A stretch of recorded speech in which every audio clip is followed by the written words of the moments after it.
बिस्मिल्लाहिर्रहमानिर्रहीम। अस्सलाम वालेकुम। मैं हूं मोहसिन अहमद और हम पढ़ रहे हैं MySQL कनेक्टिविटी के बारे में। और आज के इस लेक्चर में हम देखेंगे कि किस तरह हम डेटाबेस से डाटा को फेच करके वेब पेज पे यूज़र को शो कर सकते हैं। इससे प्रीवियस लेक्चर में हमने डेटाबेस की कनेक्टिविटी के बारे में पढ़ा और हमने देखा कि हम किस तरह डेटाबेस में डाटा को स्टोर कर सकते हैं यूज़र साइड से अपने वेब पेज को यूज़ करते हुए। सो आज हम देखेंगे कि किस तरह हम डेटाबेस से डाटा को फेच करके डाटा को सिलेक्ट करके हम यूज़र को शो करवा सकते हैं। सो आइए स्टार्ट करते हैं। सबसे पहले यहाँ एक फ़ाइल क्रिएट कर लेते हैं। Let's name it database select.php। इसे मैंने select.php का नेम इसलिए दिया क्योंकि हम जो query SQL structure query language में से जो क्यूरी यूज़ करते हैं वो हमारे पास सिलेक्ट की क्यूरी है। सो उसी के रेफरेंस से मैंने इसको select.php नेम दिया। हमारे पास डेटाबेस से डाटा को सिलेक्ट करने के लिए जो प्रोसेस है वो बहुत सिंपल है। हमारे पास 2 स्टेप्स हैं। फर्स्ट ऑफ ऑल जो हमारे पास फर्स्ट स्टेप है दैट इज़ एक्चुअली हमने डेटाबेस के साथ एक कनेक्टिविटी को इस्टेब्लिश करना है, जो कि हमने प्रीवियसली भी देखा था। उसके लिए हमें 4 चीज़ें चाहिए होती हैं। होस्ट नेम हमें चाहिए होता है, हमें उसके लिए यूज़र नेम चाहिए होता है जो कि हमारे पास रूट है, और हमें चाहिए पासवर्ड चाहिए जो कि एम्प्टी है, और लास्ट थिंग हमारे पास डेटाबेस चाहिए। डेटाबेस का जो नाम है दैट इज़ एक्चुअली ब्लॉगर, जो कि हम यूज़ करते आ रहे हैं। उसके बाद हमें एक ऑब्जेक्ट क्रिएट करना है अपने MySQLi का। उसे हम स्टोर कर लेंगे अपने DB में, न्यू MySQLi, और हम यही चारों values as a argument pass कर देंगे अपने ऑब्जेक्ट को। ऑब्जेक्ट को जब हम चारों चीज़ें पास कर देते हैं उसके बाद हमें चेक करना होता है कि क्या हमारा कनेक्शन स्टैब्लिश हो पाया या नहीं हो पाया। इन केस अगर हमारा कनेक्शन स्टैब्लिश हो जाए तो हमारे पास एक एट्रीब्यूट होता है that is called connect error number. Connect error number जो है वो हमारे पास 0 हो जाता है। It means that connectivity establish हो गई है। बट अगर हमारे पास कनेक्ट एरर नंबर 0 ना हो, it means that it has certain error. So वहाँ क्या करते हैं, इन केस अगर हमारी एप्लीकेशन डेटाबेस पर डिपेंड कर रही है तो फिर हम आगे प्रोसीड नहीं करते। हम वहीं पे सिस्टम को प्रॉम्प्ट कर देते हैं, स्टॉप कर देते हैं, डाई कर देते हैं, डंप कर देते हैं, या आप इसके लिए कोई भी सिनोनिम यूज़ कर सकते हैं। हम यहाँ चेक करेंगे if dp connect error number is not equal to 0, it means that there is some error in the system। हम क्या करेंगे, हम डाई कर देंगे।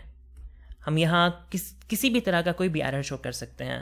For example fail to connect with the server and that is it। अगर ऐसा हो जाता है तो हमारे पास सेकंड स्टेप आता है। हम सेव करते हैं और अपनी इस फाइल को एक्सेस करके चेक करते हैं। होप सो इसमें कोई एरर ना हो। राइट नाउ इसमें कोई भी एरर नहीं है। इट मीन्स दैट हमारी कनेक्टिविटी जो है वो स्टैब्लिश हो चुकी है। Second step is that we need to select data from the table. इसको कहेंगे सिलेक्ट या फेच डेटा फ्रॉम डेटाबेस, और precisely you can say that fetching from the table. इसके लिए हम सबसे पहले एक क्यूरी स्ट्रिंग डेवलप करेंगे।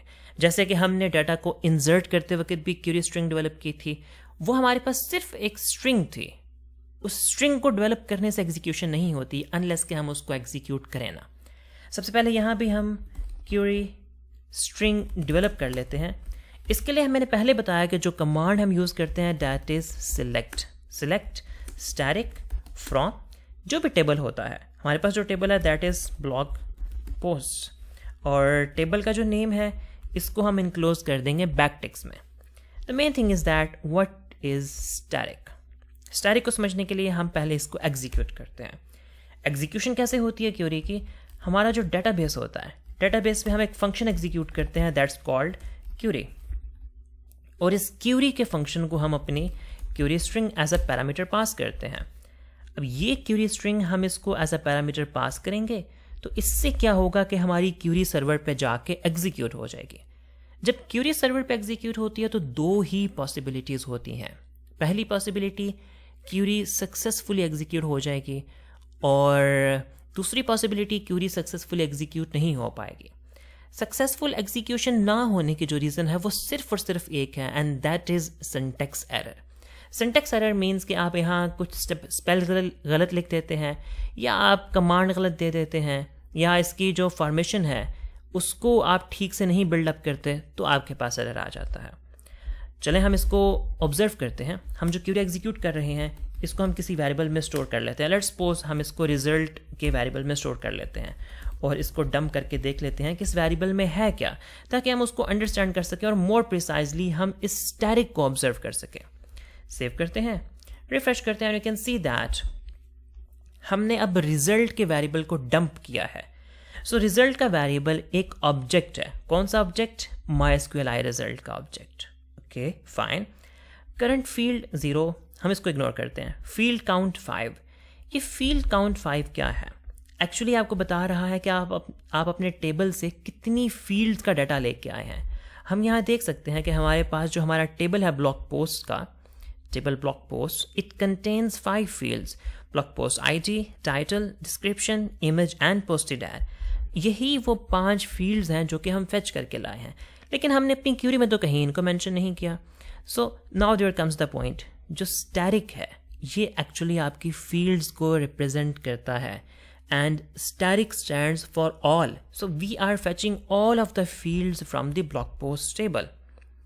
That's it. सेकंड आप यहाँ देख सकते हैं number of rows. Number of rows क्या है? 2। ओके, मैंने पहले बात की कि जब क्यूरी एग्जीक्यूट करते हैं तो 2 पॉसिबिलिटीज़ हैं, या तो क्यूरी सक्सेसफुल होगी या क्यूरी फेल हो जाएगी। अगर फेल होगी तो सिंटैक्स एरर आएगा, वो कुछ इस तरह का नजर आएगा आपको। सेव करते हैं और रिफ्रेश करते हैं। अब आप देख सकते हैं वो कह रहा है कि ये टेबल एग्जिस्ट नहीं करता है। Obviously we know that this table does not exist in the system, we just misspelled it. इसको हम करेक्ट करते हैं। सो हमने देखा कि जब हमारे पास सिंटैक्स एरर होगा तब इस तरह का एरर आएगा। ओके फाइन, लेकिन जब सिंटैक्स एरर नहीं होगा तो फिर इस तरह का रिजल्ट मिलेगा हर सूरत में। और यहाँ ये बता रहा है नंबर ऑफ रोज 2 हैं, और हम भी डेटाबेस में देख सकते हैं कि हमारे पास 2 ही रिकॉर्ड एग्जिस्ट करते हैं डेटाबेस में, इससे ज़्यादा रिकॉर्ड्स नहीं है हमारे पास डेटाबेस में। सो ये 2 वेरिएबल्स बहुत इंपॉर्टेंट है। फील्ड काउंट जो कि बता रहा है कितनी फील्ड्स आप सेलेक्ट करके लाए हैं, और नंबर ऑफ रोज आपको बता रहा है कि आपको टोटल इस क्यूरी के अगेंस्ट कितने रिकॉर्ड मिले हैं। इन केस अगर आपको कोई रिकॉर्ड नहीं मिलता, बिल्कुल एम्प्टी डेटाबेस है, तो यहाँ पे 0 लिखा आएगा, लेकिन क्यूरी एग्जीक्यूशन सक्सेसफुल ही होगी, क्यूरी एग्जीक्यूशन अनसक्सेसफुल नहीं होगी। 0 के केस में भी क्यूरी एग्जीक्यूशन जो है वो सक्सेसफुल होगी। हम इस नंबर ऑफ रोज से देखेंगे कि क्या इसमें कोई रिकॉर्ड है या रिकॉर्ड नहीं है। उससे भी पहले हम देखेंगे कि क्या क्यूरी सक्सेसफुल हुई या नहीं। अगर क्यूरी सक्सेसफुल नहीं होगी तो इस रिजल्ट के वेरिएबल में होगा फॉल्स। हम इसको यूं चेक कर सकते हैं, if result is equal to true. अगर रिजल्ट ट्रू है तब हम इसमें फर्दर प्रोसीड कर सकते हैं, अदरवाइज हम यहाँ पे एरर दे सकते हैं। एरर क्या दे सकते हैं? सॉरी, हम एक को कर देते हैं फेल टू एग्जीक्यूट क्यूरी। और एग्जैक्टली एरर क्या है उसको अगर देखना चाहते हैं आप, तो आप डेटाबेस में से एरर को फेच कर लेंगे। इसको सेव करें तो ये आपको बता देगा कि डेटाबेस का एरर क्या था। बट राइट नाउ हमारी जो क्यूरी है ये सक्सेसफुल है, सो यहाँ किसी किस्म का कोई एरर नज़र नहीं आएगा। But the main point is that data कहाँ है। अगर हम इसको डंप करके देखें तो यहाँ पे डाटा तो कहीं भी नज़र नहीं आ रहा। हाँ, वो ये बता रहा है कि नंबर ऑफ फील्ड्स कितनी है और नंबर ऑफ रोज कितनी है, पर डाटा कहीं भी नहीं है। सो डाटा कैसे आएगा? यहाँ आती है एक छोटी सी कॉम्प्लेक्सिटी जो कि सिलेक्ट की क्यूरी को बाकी तमाम क्यूरी से बहुत डिफरेंट बना देती है। वो कैसे? सिलेक्ट की क्यूरी जब एग्जीक्यूट करते हैं तो रिजल्ट को जिस वेरिएबल में स्टोर करते हैं, लेट्स सपोज यहाँ वेरिएबल का नाम भी रिजल्ट ही है, इस रिजल्ट पे हम एक फंक्शन अप्लाई करते हैं। वो कौन सा? रिजल्ट पे एक फंक्शन अप्लाई करेंगे, fetch assoc. Assoc stands for associative. यहां पे मल्टीपल टाइप्स के फंक्शन अप्लाई किए जा सकते हैं, fetch array, fetch assoc, fetch all, और भी बहुत तरह तरह के फंक्शंस हैं जो कि यूज किए जा सकते हैं। बट फेच एसोक यूज करते हैं, और फिर मैं आपको समझाता हूं कि इसका बेनिफिट क्या है, और इससे काफी ईज हमें मिल जाती है। हम अपने रिजल्ट के फंक्शन पे जब फेच असॉक अप्लाई करते हैं तो इससे हमें डाटा मिलता है, लेकिन कौन सा डाटा? अब हमारे पास तो 2 रिकॉर्ड हैं, अगर 2 हों, 10 हों, 20 हों, 1000 हों, जितने भी हों, उन सब को गेट करने का तरीका यही है कि हम क्या करते हैं, अपने रिजल्ट के वेरिएबल पे, याद रखिएगा अपने डाटाबेस पे नहीं, डाटाबेस पे तो हमने क्यूरी अप्लाई की है, ओके, आप देख सकते हैं डाटाबेस पे हमने क्यूरी अप्लाई की है, उसका जो रिजल्ट है उस रिजल्ट के वेरिएबल पे हम फंक्शन अप्लाई करेंगे fetch assoc. Assoc stands for associative. जब इसको अप्लाई करेंगे तो होगा क्या, हमें डाटा मिलेगा लेकिन सिर्फ एक रिकॉर्ड मिलेगा, चाहे हमारे पास डाटाबेस में हजारों लाखों रिकॉर्ड्स पड़े हुए हैं, सिर्फ और सिर्फ एक रिकॉर्ड मिलेगा। ओके, इसको RECORD कह लेते हैं हम, स्टोर करके ऑब्जर्व करने के लिए डंप कर लेते हैं। Save and refresh. अब आप देख सकते हैं, अब मैंने असॉक का फंक्शन अप्लाई किया और मुझे एक रिकॉर्ड मिल गया, ब्लॉग पोस्ट ID 1, इसका टाइटल, इसकी डिस्क्रिप्शन, इमेज नल है, पोस्टेड एट दिस, ये देख सकते हैं आप, blog post ID 1, title, description, image null and posted at, जो भी डेट टाइम है हमारे पास वही एग्जैक्टली फेच होके यहां आ गया है। द पॉइंट इज दैट कि अब हमें दूसरा रिकॉर्ड कैसे मिलेगा। सो दूसरे रिकॉर्ड के लिए आपको अगेन यही प्रोसेस करना पड़ेगा। क्या आपको दूसरा रिकॉर्ड चाहिए, record 2 is equal to, again ये जो रिजल्ट का वेरिएबल है इस पे आप फेच असॉक के फंक्शन को अप्लाई करेंगे। अब हम इस दूसरे वेरिएबल को भी डंप करके देखते हैं, रिकॉर्ड 2 को भी। Save, refresh. अब देखें आप, ये हमारे पास रहा पहला रिकॉर्ड, ये कहां से आया, ये यहां से आया कि हमने पहली बार जब अपने रिजल्ट के वेरिएबल पे फेच एसोसिएटिव का फंक्शन अप्लाई किया। फिर दूसरा रिकॉर्ड आ गया आपके पास, आपकी ब्लॉग पोस्ट ID 5 का, ये कैसे आया, उसी रिजल्ट के वेरिएबल पे हमने फंक्शन को दोबारा अप्लाई किया। अब इसको थोड़ा सा समझिएगा कि ये किस तरह वर्क करता है और फिर हम इस प्रोसेस को ऑटोमेट करने की कोशिश करेंगे। ये इस तरह वर्क करता है कि जब आप सिलेक्ट की क्यूरी अप्लाई करते हैं, एग्जीक्यूट करते हैं, तो आप यूँ समझ लें कि पूरे के पूरा टेबल जो है वो आपके एक वेरिएबल में आ गया है। अब उस वेरिएबल में से हमने एक एक करके डाटा निकालना है, क्योंकि इकट्ठा सारा डाटा निकालने का तो कोई मकसद नहीं है। अगर हमने यूज़र को सारा डाटा भी दिखाना है तो वो सारा डाटा एक तरतीब से दिखाएंगे, एक रिकॉर्ड, फिर दूसरा, फिर तीसरा, फिर चौथा, चाहे सारे के सारे लिस्टेड हों। जैसे यहाँ भी देख सकते हैं आप, देखें दोनों रिकॉर्ड यहाँ भी लिस्टेड हैं, ये रहा पहला रिकॉर्ड और ये रहा दूसरा रिकॉर्ड, लेकिन एक तरतीब से आया सारे के सारे। हमें यूज़र को इसी तरह एक तरतीब से डाटा दिखाना होता है, और वो दिखाने के लिए हम यूं करते हैं कि जो हमारे पास रिजल्ट का वेरिएबल है जिसमें सारे रिकॉर्ड्स पड़े हैं, उस पर हम एक एक करके फेच असॉक का फंक्शन अप्लाई करते हैं। पहले फेच असॉक का फंक्शन अप्लाई किया, फिर हमें डाटा मिला, उस डाटा को यूटिलाइज किया, फिर हमने फेच असॉक का फंक्शन अप्लाई किया, फिर हमें डाटा मिला, फिर उसको यूटिलाइज करेंगे। इनकेस अगर हमारे पास तीसरा रिकॉर्ड भी है तो हम उसको भी फेच कर लेंगे, record 3 is equal to $result fetch assoc. अब इसको डंप करके देखते हैं रिकॉर्ड 3 को, and you will see that कि जब हमने थर्ड को एक्सेस करने की कोशिश की तो हमें क्या मिल गया, हमें नल मिल गया। थर्ड के केस में हमें डाटा नहीं मिला। क्यों नहीं मिला? क्योंकि थर्ड रिकॉर्ड यहाँ एग्जिस्ट ही नहीं करता था, और हमने पहले भी देखा था कि हमारे पास तो नंबर ऑफ रोज कितनी है, 2 नंबर ऑफ रोज हैं। सो अब पॉइंट इज दैट मैनुअली कितनी बार लिखेंगे। फॉर एग्जाम्पल अगर हमारे पास हजार रिकॉर्ड्स पड़े हुए हैं डाटाबेस में, तो क्या 1000 बार हम 1000 टाइम्स 1 by 1 फेच असॉक लिखते जाएंगे? नहीं, ऐसा बिल्कुल भी नहीं होगा। हम इस प्रोसेस को करेंगे ऑटोमेट। देखें, आप याद करें जब हमने लूप्स के बारे में पढ़ा था, रिपीटिशन स्ट्रक्चर के बारे में पढ़ा था, तब हमने यही पढ़ा था कि रिपीटिशन वहाँ करते हैं जब same action again and again perform करना हो। तो यहाँ देखें ना, यहाँ ये एक्शन है हमारे पास, उसी एक्शन को हमने रिपीट किया, उसी एक्शन को हम फर्दर रिपीट करते आ रहे हैं। तो इस रिपीटिशन की बजाय हम इसको लूप कर सकते हैं बहुत आसानी के साथ। कैसे लूप कर सकते हैं? इसको लूप करने के बहुत से वेज हैं। लेट्स सपोज अगर हम फॉर लूप यूज़ करना चाहें तो हमें क्या करना है, हमें लूप एग्जीक्यूट करनी है कब तक, जितने नंबर ऑफ रोज हैं। नंबर ऑफ रोज कैसे मिलेंगे?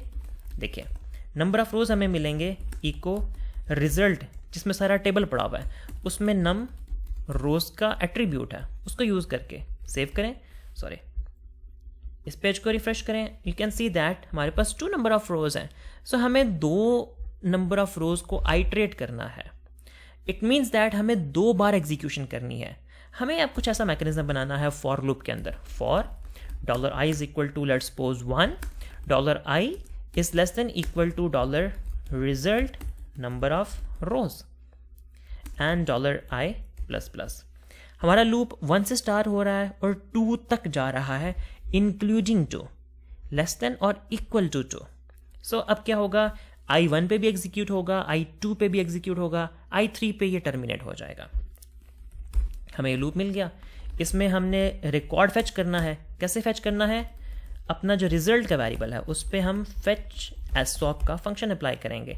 अब हम इस रिकॉर्ड को डंप करके देख सकते हैं कि इस रिकॉर्ड में क्या है। सेव करें और रिफ्रेश करें, देखें दोनों रिकॉर्ड आ गए हैं। और हमारा ये सिस्टम जो है ये ऑटोमेट भी हो सकता है। एक्चुअली ये ऑटोमेट हो चुका है।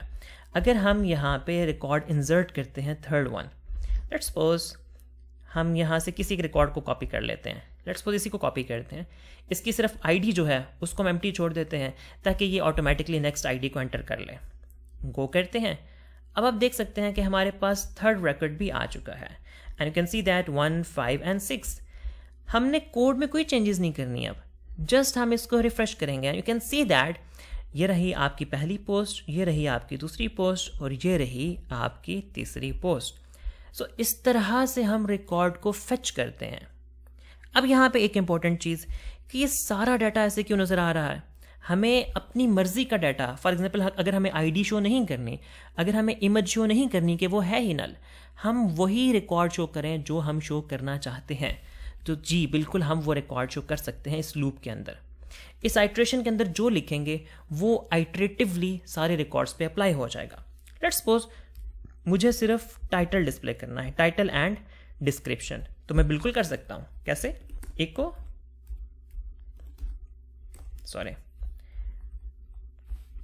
रिकॉर्ड तो हमें फेच करना है।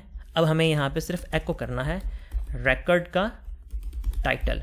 ये एक एरे है, ठीक है। ये जो हमने रिकॉर्ड को फेच किया है ना रिजल्ट के अंदर से एसोसिएटिव का फंक्शन अप्लाई करते हुए, एक्चुअली हमने एक एरे फेच की है। और एरे की कीज क्या है, एरे का नाम तो वो है रिकॉर्ड जिसमें हमने स्टोर किया है, और इसकी कीज क्या है, जो हमारे पास टेबल की फील्ड्स के नेम्स हैं। हमने मेंशन नहीं किए, हमने सबको फेच कर लिया। लेकिन यहाँ आप देख सकते हैं जब हमने डंप किया था तो हमने देख लिया कि हमारे पास सारी की सारी जो फील्ड्स हैं वो आ चुकी हैं। यहाँ पे अब हम यूज़ करेंगे इन्हीं फील्ड्स को एज अ की फॉर द एरे। इनको कहा जाता है associative keys for the associative array. अगर हम सिर्फ टाइटल लिखना चाहते हैं तो हम सिर्फ टाइटल लिखेंगे, उसके बाद चाहें तो हम लाइन ब्रेक भी कर सकते हैं, सॉर्ट ऑफ दिस, और सेव करें, रिफ्रेश करें, तो आप देखें आपके पास सिर्फ तीनों ब्लॉक्स जो हैं उनके टाइटल्स आ गए। अगर आप उनके डिस्क्रिप्शन भी देखना चाहते हैं, इको करें, रिकॉर्ड की डिस्क्रिप्शन देखना चाहते हैं, सो दैट्स इट, सेव करें। और बेहतर है कि हम इसके बाद लाइन ब्रेक कर लें। अगर डबल लाइन ब्रेक कर लें तो वो और भी बेहतर है। सेव करें, रिफ्रेश करें। ये रही हमारी एक ब्लॉग पोस्ट, ये रही हमारी दूसरी blog post, and this is third blog post. मैं इसका टाइटल चेंज कर देता हूँ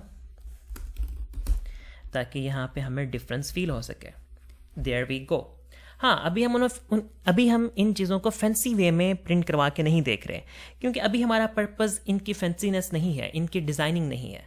अभी हमारा फोकस ये है कि हम अपने MySQL डेटाबेस को अपने वेब पेज के साथ कनेक्ट करें, ताकि हमें डेटाबेस के साथ मैनिपुलेशन के लिए डेटाबेस के अंदर ना जाना पड़े, हम अपने वेब पेज से ही अपने डेटाबेस को एक्सेस कर लें।